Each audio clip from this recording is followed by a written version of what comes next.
In this tutorial, we will be exploring the batch sequencing feature in SimOpti.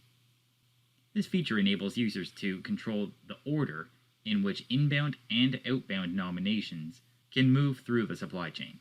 So for this configuration, we're going to leave our floater tanks inactive, and we will only have our red, blue, and green tanks active. So now, moving over to our nominations menu. Once we're in the nomination plan menu, we can look at our nominations list, where we have 3 different nomination sources: red, blue, and green. And within each of those sources, we have 2 nominations, all going from feeder 1 to the tank group of red, blue, and green, and then to the final destination. Looking at our entire list of nomination details, we've set the priority of all of these nominations to 1, meaning that they're equally weighted in priority. And we've done the same for the nomination sources, all set to 1, and we have the sequence type as a batch queue. Now that we have our nominations set up, let's look to our batch sequence menu in the rules accordion. Within the batch sequence menu, I already have a group created, but you can create a new group with this button here, the Add Batch Sequence group. Within this group, I have a couple of sequences already defined. So let's start looking at the inbound sequence, where you can assign a custom name, select the parent, which we only have one folder to choose from, the batch sequence group titled folder, and we can select the sequence type, inbound or outbound.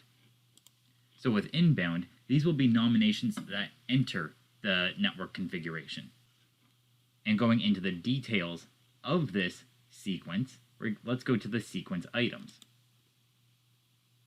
where we can select the parent, which will be our sequence inbound, the nomination that we wish to select, and the order in which we wish it to appear.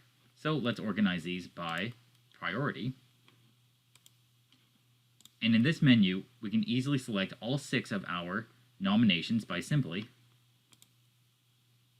clicking the active button, getting a new row, sequence inbound, and let's put this as a order 7, and select the nomination we wish. So we would just follow the drop-down menu all the way until we find the nomination we wish to add to our sequence. But since we only have 6 nominations, let's take out this extra row. So as you can see, I've ordered all 6 of our nominations into the order that I've selected. And since this is the inbound nomination, these nominations begin with the source of feeder 1. So this will be the order that they will execute from the feeder. In terms of the outbound sequencing, the outbound sequence group is configured with a custom name, the same parent of the batch sequence group folder, and the sequence type is outbound. And again, moving to the sequence items, we have our nominations set with the parent of the sequence outbound, all within the same group, in the order that I wish them to leave the system or arrive at their outbound destination, which in this case, we've set the nominations to enter at feeder 1, and the outbound of these nominations is the final destination. So this will be the order that the nominations will arrive at the final destination. So let's see this configuration in action in the standalone engine. Now, in order to simplify the verification of the batch sequencing, I've color-coded each of the 6 nominations that we have in our inbound and outbound sequences. So for each of the 2 different nominations in the 3 commodity pools, there is a red 1 and 2, a blue 1 and 2, and a green 1 and 2, with each of the 1 numbered nominations being a darker color than the second nomination. So with red 1 and 2, red number 1 will be a dark red, and red number 2 will be a lighter shade of red. So right now, if I go into blue tank, I can see that a lighter color blue is entering the tank, and this must be blue nomination number 2. So let's go back to the full model view, where I will unpause and verify our 2 batch sequences, inbound and outbound.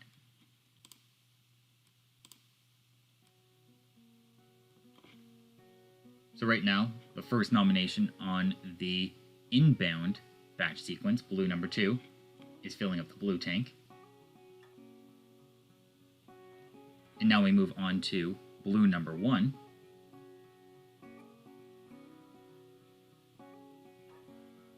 Next we should see green number 2 entering the green tank.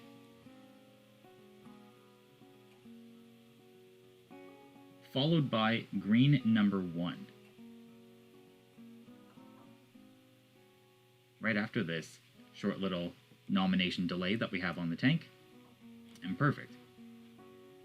So now we're going to start to see our outbound nominations execute now that our green nominations are in the tank. So after this delay, we start seeing the first on our outbound batch sequence being executed with green number 2. As that's happening, red number 2 was just delivered to the rain tank, followed by red number 1, and now we see green nomination 1 being sent to the final destination. So as you can see here, the nominations are being sent to the tanks and then held in the tank until it is able to be executed in the order that we've set, which is why the blue tank has been delivered first, but has sat here the longest, since we had it at the top of the inbound batch sequence and the bottom of the outbound batch sequence.